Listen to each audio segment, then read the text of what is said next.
A lot of my work is kind of about, I don't know, kind of, sometimes it's just purely about making images rather than thinking about them too much. I mean, there's a bit of that in it, but it's not the whole idea. I paint a lot of portraits and kind of people in various situations, or planes, kind of. But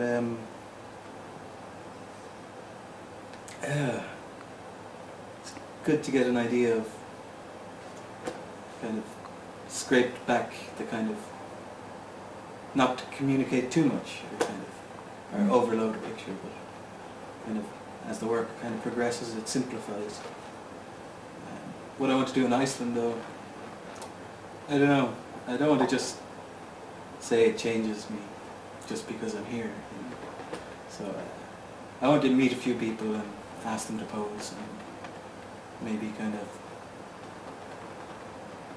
see what comes of that. What do you think are the main advantages of being an artist in residence? Or? Well, it's more time than for a holiday. You. You can kind of dip in and out of the place you're staying, I suppose, and your work, so. Yeah, it's good that way. And just experiencing a different kind of perspective of the culture you're in. And, I suppose it kind of frames your relationship with your home as well. You know, get a different perspective on it, where you come from. What would you think is the difference in the art scene in Reykjavik and in Dublin?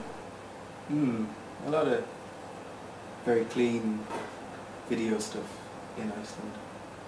I don't know, maybe there's more tones of cynicism and kind of at home, you know.